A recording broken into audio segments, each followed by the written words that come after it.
Seja bem-vindo ao podcast do Ministério Fronteira. A mensagem que você vai ouvir foi pregada pelo pastor Álvaro Cruz na nossa igreja na Barra da Tijuca, no Rio de Janeiro. Nossa oração é para que você seja abençoado por essa palavra.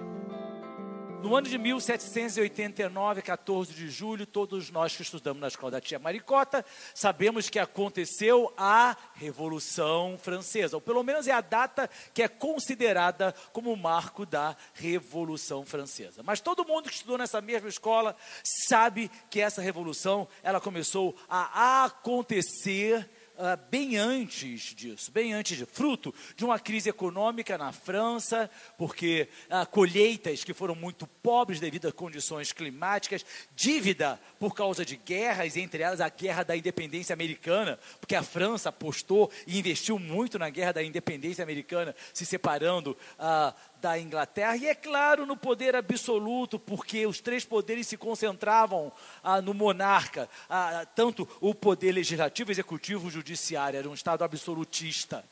E todos nós também sabemos, eu não vou entrar em detalhes, que a França se organizava em 3 estados. Não é? O primeiro estado, que era constituído pelo alto clero, o segundo estado pela nobreza, e o terceiro estado era para o que restava, era para a população em si. Infelizmente, Luís XVI teve a péssima ideia de convocar a Assembleia dos Estados Gerais, ou seja, chamou todos esses 3 estados para tentar resolver essa situação, só que eram 3 estados, e para votar, claro que 2 estados votando, um perdia, e sempre quem perdia era a população, que acabou se rebelando.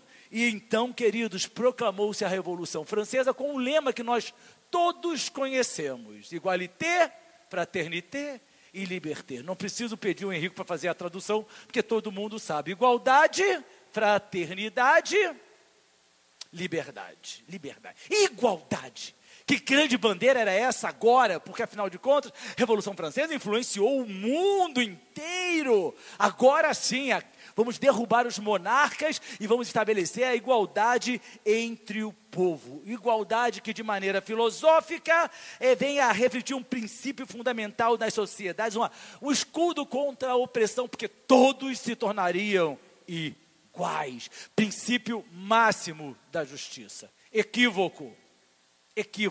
Quem pensa que a igualdade é o princípio máximo do direito está equivocado. Deus, presta atenção, não trabalha com igualdade.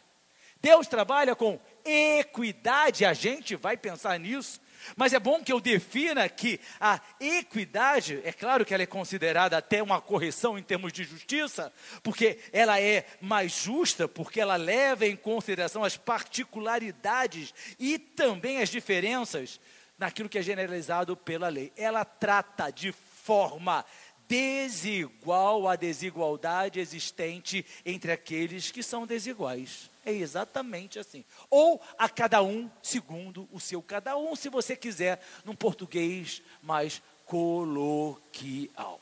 É claro que a gente adoraria que fosse igualdade para todo mundo. Fazendo ou não fazendo, você recebe da mesma forma. Tendo ou não tendo, você vai ser a mesma pessoa. Deus não trabalha com méritos, mas Ele trabalha com equidade. Então, o tema da nossa mensagem desta noite é igualdade ou equidade. E eu coloquei como subtema, como Deus trabalha. Em primeiro lugar, é claro que você deve estar dizendo assim: mas espera aí, pastor, nós somos iguais para a salvação. Perfeito. Nós somos iguais para a salvação, ponto. Para a salvação, o amor de Deus é incondicional. Nós somos verdadeiramente todos iguais. O desejo de Deus é salvar toda a humanidade. E é por isso que Ele ama igualmente para a salvação toda a humanidade. João 3,16, que é o texto áureo da Bíblia, deixa claro isso. Porque Deus tanto amou o mundo que deu seu Filho unigênito para que todo que nele crê não pereça, mas tenha a vida eterna. Ele amou o mundo todo. A salvação é para todos os homens, independente de raça, independente de localização geográfica, independente de idade, é para todos. É bem verdade que em termos de salvação, Deus não quer que ninguém deixe de ser salvo. É fato. A Bíblia diz em 1 Timóteo 2, versículos 3 e 4. Isso é bom e agradável perante Deus, nosso Salvador, que deseja que todos os homens sejam salvos. Deseja. Não significa que ele decretou que todos os homens serão salvos. Ele deseja, ele gostaria que todos os homens fossem salvos e chegassem ao conhecimento da verdade. Porque é a verdade que, conhecendo, nos liberta. 2 Pedro, capítulo 3, versículo 9, Pedro escreve: o Senhor não demora em cumprir a sua promessa como julgam alguns. Pelo contrário, Ele é paciente com vocês, não querendo que ninguém pereça. De novo, Ele deseja que todos sejam salvos, Ele não quer que ninguém pereça. Mas Ele não decretou que todos serão salvos, como muita gente anda dizendo por aí. Deus é tão bom que Ele vai salvar todo mundo, não vai mandar ninguém para o inferno. A Bíblia diz, Ele gosta, o querendo está no gerúndio, ou seja, Ele gostaria, quem dera, que ninguém perecesse, mas que todos cheguem ao arrependimento. Arrependimento é o reconhecimento da nossa condição de pecador, que nós não temos como ser salvos pelos nossos próprios méritos e que nós precisamos, através da graça, ser salvos pelo sacrifício de Jesus Cristo na cruz do Calvário. É óbvio que Jesus Cristo demonstrou através de seus ensinamentos esse desejo que Deus tem de salvar. Então Ele olha para a humanidade e diz, todos através da graça podem ser salvos. Mas Ele estabelece uma condição, através do meu Filho Jesus Cristo. Só através do meu Filho Jesus Cristo. Todos os caminhos conduzem aos céus. É mentira, é absurdo, mesmo que as pessoas queiram crer nisso. E Jesus demonstrou através da parábola das 100 ovelhas, que está registrada em Mateus capítulo 18, quando ele narra da seguinte forma: o que acham vocês? Se alguém possui 100 ovelhas e uma delas se perde, não deixará as 99 nos montes, indo procurar a que se perdeu? E se conseguir encontrá-la, garanto-lhe que ele ficará mais contente com aquela ovelha do que com as 99 que não se perderam. Da mesma forma, o Pai de vocês, que está nos céus, não quer que nenhum destes pequeninos se perca. Deus não tem prazer na condenação de ninguém, mas a escolha é nossa. Somos todos iguais aos olhos de Deus para salvação. E quando nós, através da graça, por intermédio do sacrifício de Jesus Cristo, nos rendemos a Ele como Salvador, nós nos tornamos filhos de Deus.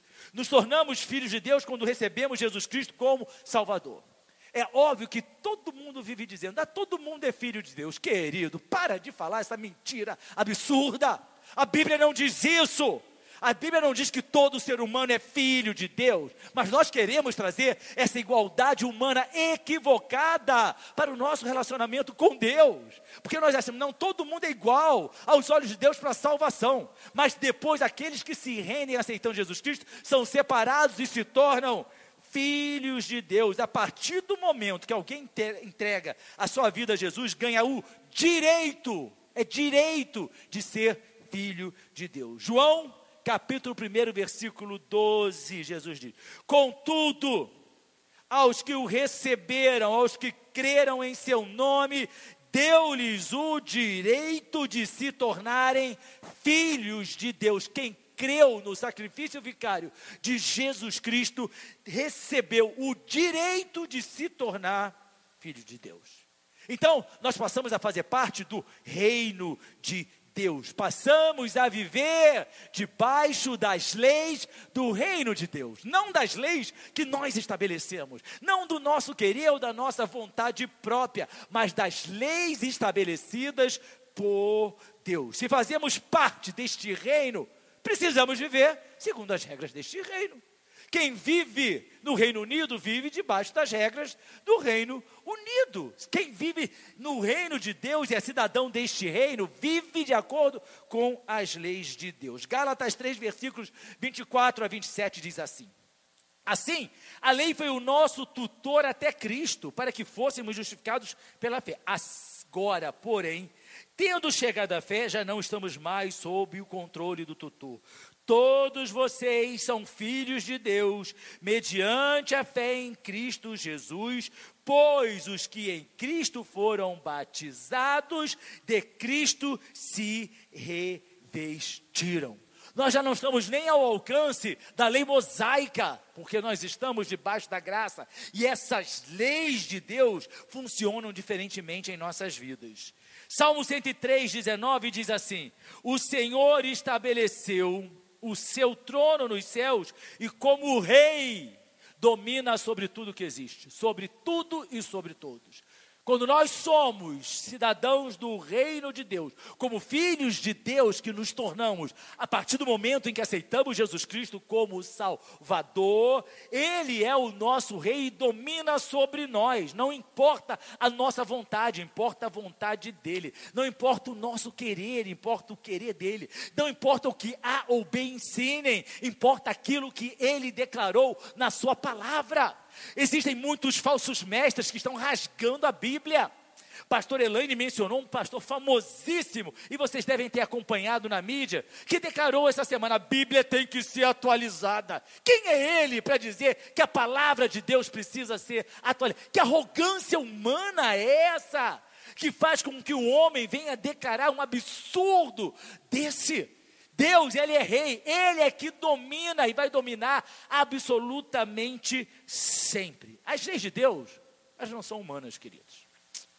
Até porque, vamos lá, nós temos em milagres desafiam as leis humanas, as leis da física, as leis da medicina, as leis da ciência.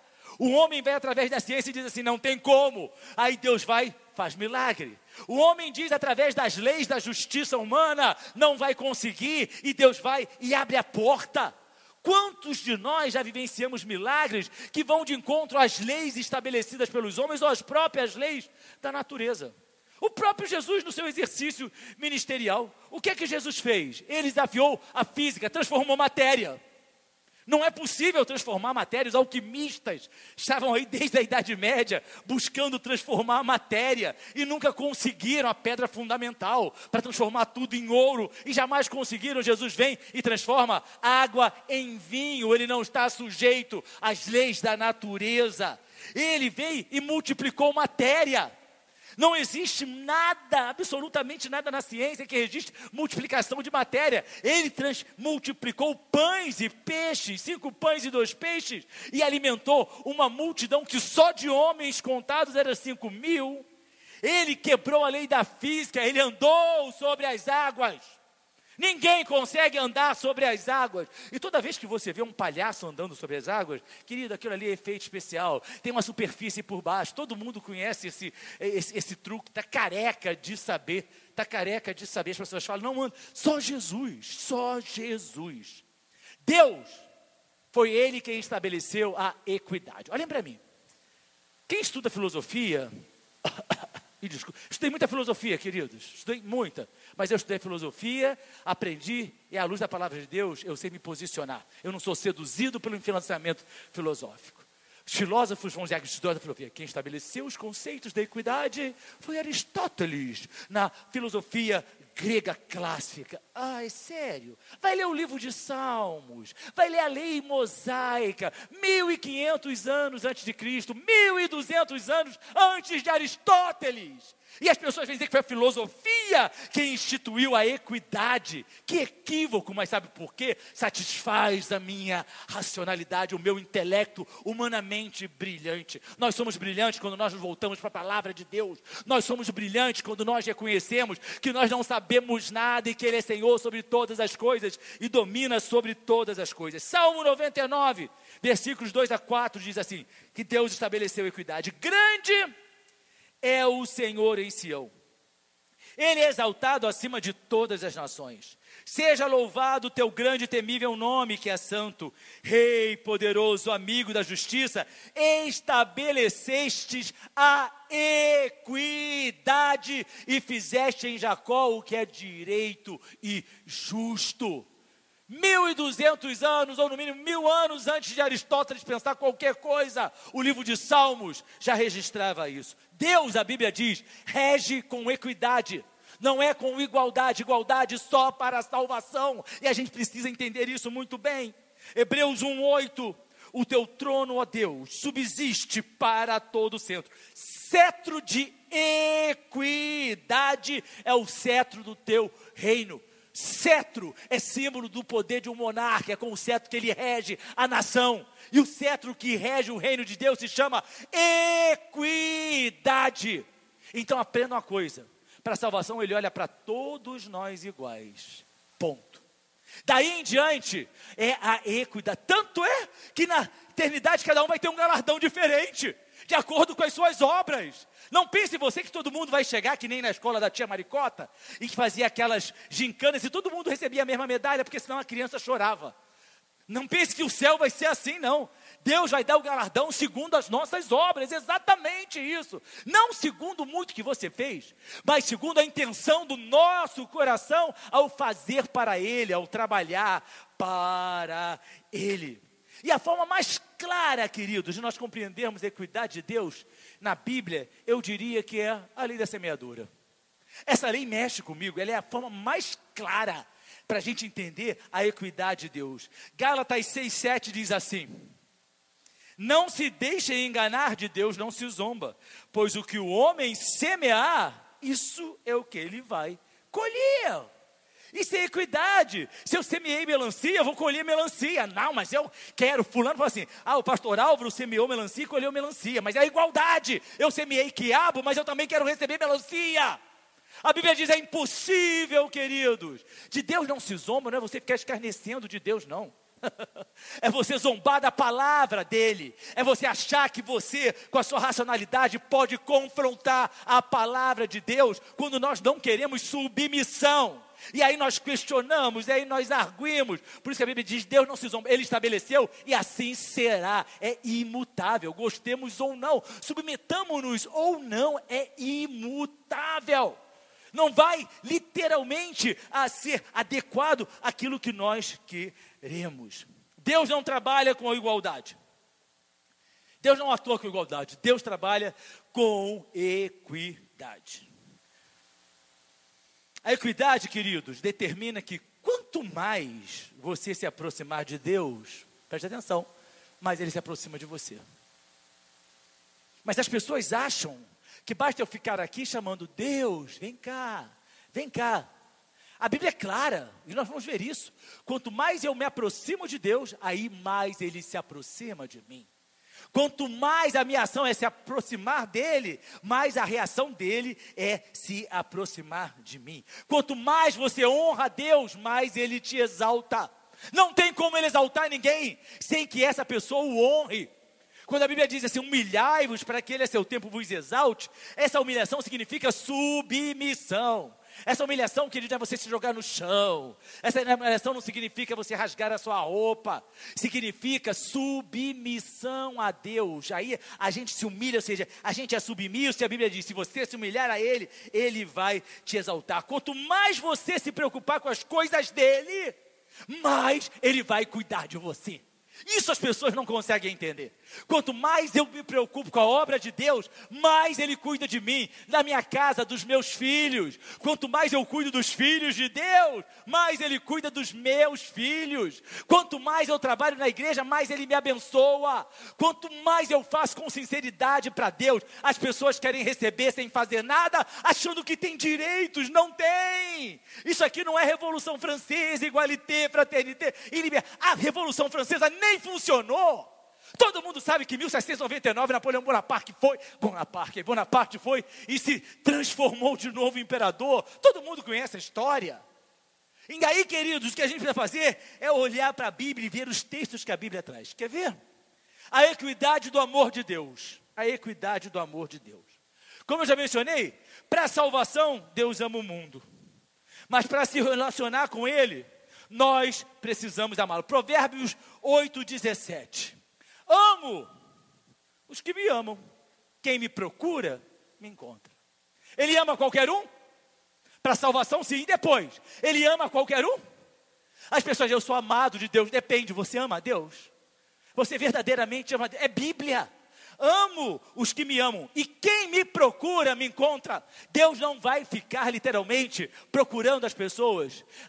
A Bíblia fala que Ele procura os verdadeiros adoradores, ou seja, Ele olha para o meio da sua igreja e procura aqueles que o adorem em espírito, em verdade, mas só vai encontrá-lo quem por Ele procurar. E aí a gente ora para que as pessoas sejam salvas. É óbvio que a gente vai orar, mas entenda. Orar para que as pessoas sejam salvas não significa que Deus vai rachar a cabeça daquela pessoa e vai mudar o pensamento dela. Não significa que Deus vai abrir o coração daquela pessoa e vai inserir um desejo que aquela pessoa não tem. Quando você ora para a salvação de uma pessoa, você está orando para que aquela pessoa tenha a oportunidade de ouvir a palavra de Deus. E ao ouvir a palavra de Deus, que ela venha ser tocada pelo Espírito Santo e venha abrir o seu coração. Eu estou na porta e bato. Se você quiser, você abre. Tem pessoas que ouvem a palavra e não abrem o seu coração. E aí, querido, você vai continuar orando. É decisão, é escolha nossa, é equidade. Amamos a Deus quando obedecemos a sua palavra. Se Ele ama quem o ama, como é que a gente ama a Deus? Obedecendo a sua palavra. 1 João 5,3. Porque nisto consiste o amor a Deus, obedecer aos seus mandamentos. Não significa, pensa, amar a Deus não é uma declaração, querido. É óbvio que é lindo a gente no louvor declarar, Senhor, eu te amo. Mas tem pessoas que fazem muitas declarações de amor e não obedecem a Deus. É aquele cara que diz para a esposa, querida, eu te amo, mas eu sou infiel. Mas eu te amo, não esquece disso, mas eu sou infiel. Que espécie de amor é esse, queridos? Por isso que Deus é muito claro. Se você ama a Deus, você obedece aos seus mandamentos. E ainda diz mais, seus mandamentos não são pesados. Aquelas pessoas dizem, não, é muito pesado isso, quer me amarrar.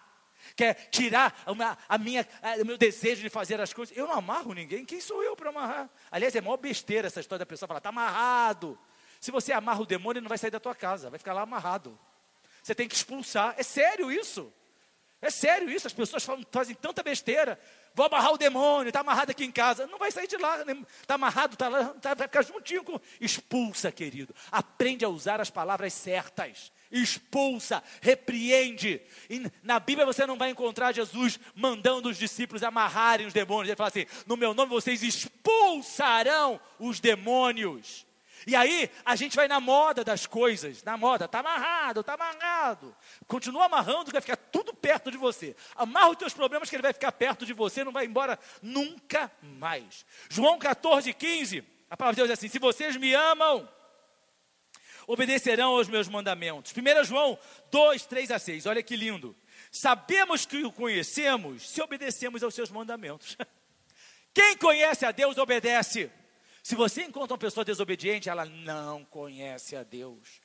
Aquele que diz, eu o conheço, mas não obedece aos seus mandamentos, é mentiroso. Se você fala, eu conheço a Deus, eu conheço a palavra de Deus e continua fazendo as mesmas coisas, pode dizer, mentiroso. Você não conhece nada, você pode ter lido, conhecer, você não conhece. E a verdade não está nele. Mas se alguém obedece à sua palavra, nele verdadeiramente o amor de Deus está aperfeiçoado. Desta forma sabemos que estamos nele. Aquele que afirma que permanece nele, deve andar como ele andou. Se nós estamos em Cristo, nós andamos como ele. Não tem aquela brincadeirinha que as crianças gostam de fazer? Nós andamos iguais. Não tem? Pois é, nós devíamos fazer isso com Jesus, exatamente isso. Parece brincadeira, mas nós precisamos andar como ele. Mas as pessoas querem andar da forma que escolhem. Deus, ele se aproxima de quem quer estar próximo a ele. É equidade a cada um, segundo aquilo que fez. Não é mérito, queridos, entenda. Não é mérito, é questão de posicionamento. Aí a Bíblia diz em Tiago 4,8, aproximem-se de Deus e Ele se aproximará de vocês. Vai, argumenta agora. Aproximem-se de Deus e Ele então, depois, posteriormente, como consequência, se aproximará de vocês. Quanto mais próximos, mais abençoados nós somos. Salmo 37,4 diz assim, deleite-se no Senhor e Ele atenderá aos desejos do seu coração. Quer ser abençoado? Aproxime-se de Deus. Como ser próximo de Deus? Obedeça a palavra do Senhor. Viva como Ele viveu. Ande como Ele andou. Pense como Ele pensou. Todos nós. Primeiro nós buscamos a Deus. Depois nós recebemos as bênçãos. Não quero da nossa igreja não, mas há muitas igrejas aí fora, as pessoas vão, não porque querem ouvir a palavra de Deus não. As pessoas vão porque estão aflitas com problema de saúde. Aí eu ouvi dizer que lá tem uma oração que cura, que é poderosa. As pessoas vão porque estão passando problemas financeiros. Eu vou naquela igreja porque lá tem a corrente tal que abre a porta do tesouro, do Banco Central. E aí a gente recebe não sei quantos dólares, e aí a gente passa a ter carro, mansão. A Bíblia não diz isso, queridos. A Bíblia é clara, Mateus 6,33. Busquem em primeiro lugar o reino de Deus. Busquem em primeiro lugar as bênçãos. O reino de Deus, nós somos filhos de Deus. Nós somos cidadãos deste reino. Busquem a sua justiça, ou seja, a sua lei, aquilo que Ele determina. E todas estas coisas lhes serão acrescentadas. E todas essas coisas. Nós nos aproximamos de Deus e aí nós recebemos dele misericórdia. Olha que lindo esse texto de Hebreus 4,16. Assim, aproximemo-nos do trono da graça com toda a confiança, a fim de recebermos misericórdia e encontrarmos graça que nos ajude no momento da necessidade. Deus vai nos ajudar no momento da necessidade, na medida que nós nos aproximamos dele. Não pense você que Deus vai honrar quem não o honra. Não pense você que Deus vai se aproximar de quem não se aproxima dele. Não pensemos nós que Deus vai abençoar quem não está próximo do trono da graça com toda a confiança. Com toda a confiança. Aí a gente vai encontrar a graça que vai nos ajudar. No momento da necessidade vamos receber misericórdia. O grande problema da igualdade, queridos, é a questão do equívoco da graça inconsequente. Está na moda. Teologia furada, sem sustentação bíblica. As pessoas adoram acreditar, salvo uma vez, salvo para sempre. Se eu fui salvo, posso me desviar, posso viver a vida na esbórnia, porque no momento certo, Deus vai lá e me traz. Por quê? Quem é você para merecer tudo isso? Quem somos nós? Nós somos salvos através do favor imerecido de Deus, se chama graça. Eu não mereço salvação, nem você. Aí as pessoas querem saber por que nós somos iguais. Eu sou filho de Deus, então agora posso botar o pé na jaca, porque eu já vou para o céu, não tenho que me preocupar. E com isso, um monte de gente está pensando em ir para o inferno, está lá Satanás sinalizando. Pode vir, está pensando em ir para o céu? Pode vir, meu filho, que você está entrando é para o inferno. A Bíblia diz em Efésios 2, 8, 9. Pois vocês são salvos pela graça, por meio da fé. E isso não vem de vocês, é dom de Deus, não por obras, para que ninguém se glorie. Nós somos salvos por graça. Nós já mencionamos isso, favor imerecido. Nós somos justificados pela graça. Romanos 3, 24. Sendo justificados gratuitamente por sua graça, por meio da redenção que há em Cristo Jesus. Só que a graça, ela age e reage em nossas vidas. E aí está claro, nós já mencionamos isso. Fui salvo pela graça. E eu quero alcançar graça, o que é que eu faço? Acabei de ler em Hebreus. Me aproximo de Deus. Aí eu vou encontrar graça e misericórdia que vai me ajudar. Se eu me afastar, presta atenção, eu não tenho como alcançar a graça. A Bíblia é clara. Nós só alcançamos a graça nos aproximando do trono da graça com toda certeza, com toda confiança. Quem não está próximo do trono, quem não está próximo de Deus, nós só podemos ser próximos de Deus na medida que nós o amamos. Nós só podemos amá-lo na medida que nós o obedecemos, isso é claro. E por que esse absurdo de que você e eu podemos fazer o que quiser? As leis não são nossas, as leis são as leis de Deus, é Ele que determina. Não adianta a sociedade dizer o que pensa, não adianta o politicamente correto estabelecer, não tem validade diante de Deus. Não adianta querer dizer nós estamos vivendo outros tempos. Precisamos contextualizar isso. Deus é o mesmo ontem, hoje e será eternamente. Nele não há sombra de variação. Distante de Deus, queridos, nós não alcançamos nada. É posicionamento, não é mérito. Aí a gente precisa pensar na irresponsabilidade da fé. Exatamente isso. Irresponsabilidade da fé que não compreende a equidade de Deus. Quem desconhece a Deus e o seu modus operando, a sua equidade, vive uma vida espiritual medíocre. Medíocre. Você deve conhecer, eu conheço. Tem um monte de gente que eu conheço que diz, sou crente.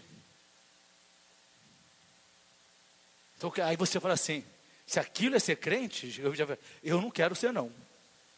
Tem muito crente que diz que é pior do que incrédulo. Eu sei que você já conheceu pessoas que foram péssimos testemunhos para a sua vida. Porque dizem que são crentes. Não compreendem a Deus, a palavra de Deus, não estão interessados em amadurecer espiritualmente. Estão interessados em satisfazer, como a Bíblia diz, os seus próprios apetites. Eu quero uma garantia para ir para o céu, mas eu quero fazer exatamente tudo o que eu quero. O grande erro disso tudo é que não importa o que eu faça, da forma como eu viva, a graça sempre me alcançará. Olha só, a canção que a gente canta diz assim, não importa o que fiz, não importa como vivi, passado, não importa onde eu caí. Porque a partir do momento que nós estamos em Cristo, nós somos novas criaturas, coisas velhas já passaram, tudo se faz novo. O passado a gente não arrasta, mas a gente também não repete, a gente também não vive da mesma forma. Presta atenção, Deus não faz acepção de pessoas, a Bíblia declara isso, mas Ele faz acepção de atitudes. Ele não faz acepção de pessoas, mas faz de atitudes. Presta atenção. Quem é pai, levanta a mão. Estou perguntando que é pai, se o pastor não estivesse pregando, ele ia perguntar quem é mãe. Então, tem direito de perguntar quem é pai. Você tem 2 filhos, como eu tenho 2 filhos. Um filho é brilhante, só tira 10, 100, eu já não sei mais qual é a escala de avaliação que está em vigor. Lá nos Estados Unidos só tira a mais. Aí o outro filho só tira 3, 4, 5... C, D, às vezes até E na avaliação da escola. Você ama os 2? Ama. Mas qual é o que vai lhe agradar mais em termos de responsabilidade? Porque ambos você exige que eles estudem. Aquele que tira nota mais baixa pode até ser o mais engraçado. Mas vai ser sempre fator de preocupação para você, porque você vai ficar pensando assim, o que vai ser dele na vida? E não é assim, queridos? E não é? Então, é só você pensar. Deus olha para nós e vê da mesma forma. Aqueles filhos que estão preocupados em agradar a Deus. Essa é a nossa preocupação, agradar a Deus. Romanos 2,11 diz assim, pois em Deus não há parcialidade. Mas Atos 10, 34, 35 diz assim, então Pedro começou a falar, agora percebo, ele acordou, que Deus não trata as pessoas com parcialidade. Deus não trata. Mas, presta atenção, não trata com mais de todas as nações, aceita todo mundo. Todo aquele que o teme e faz o que é justo. Ele não trata com parcialidade, mas Ele espera que nós venhamos a fazer aquilo que é justo. Como é que nós nos tornamos justos? Obedecendo a palavra de Deus a vida inteira. Obedecendo os seus ensinamentos. Aquele que teme ao Senhor. Temor do Senhor é o princípio da sabedoria. A gente acha que é para todo mundo, não é, é claro. Olha só, Ele aceita de todas as nações, somente aquele que o teme e que faz o que é justo. E ao mesmo tempo, Ele não é parcial. Deus age com equidade. Deus é um Deus de equidade. Isaías capítulo 30, versículo 18, na versão Almeida Revista e Corrigida, diz assim, por isso, o Senhor esperará para ter misericórdia de vós, e por isso será exalçado para se compadecer de vós, pois o Senhor é um Deus de equidade.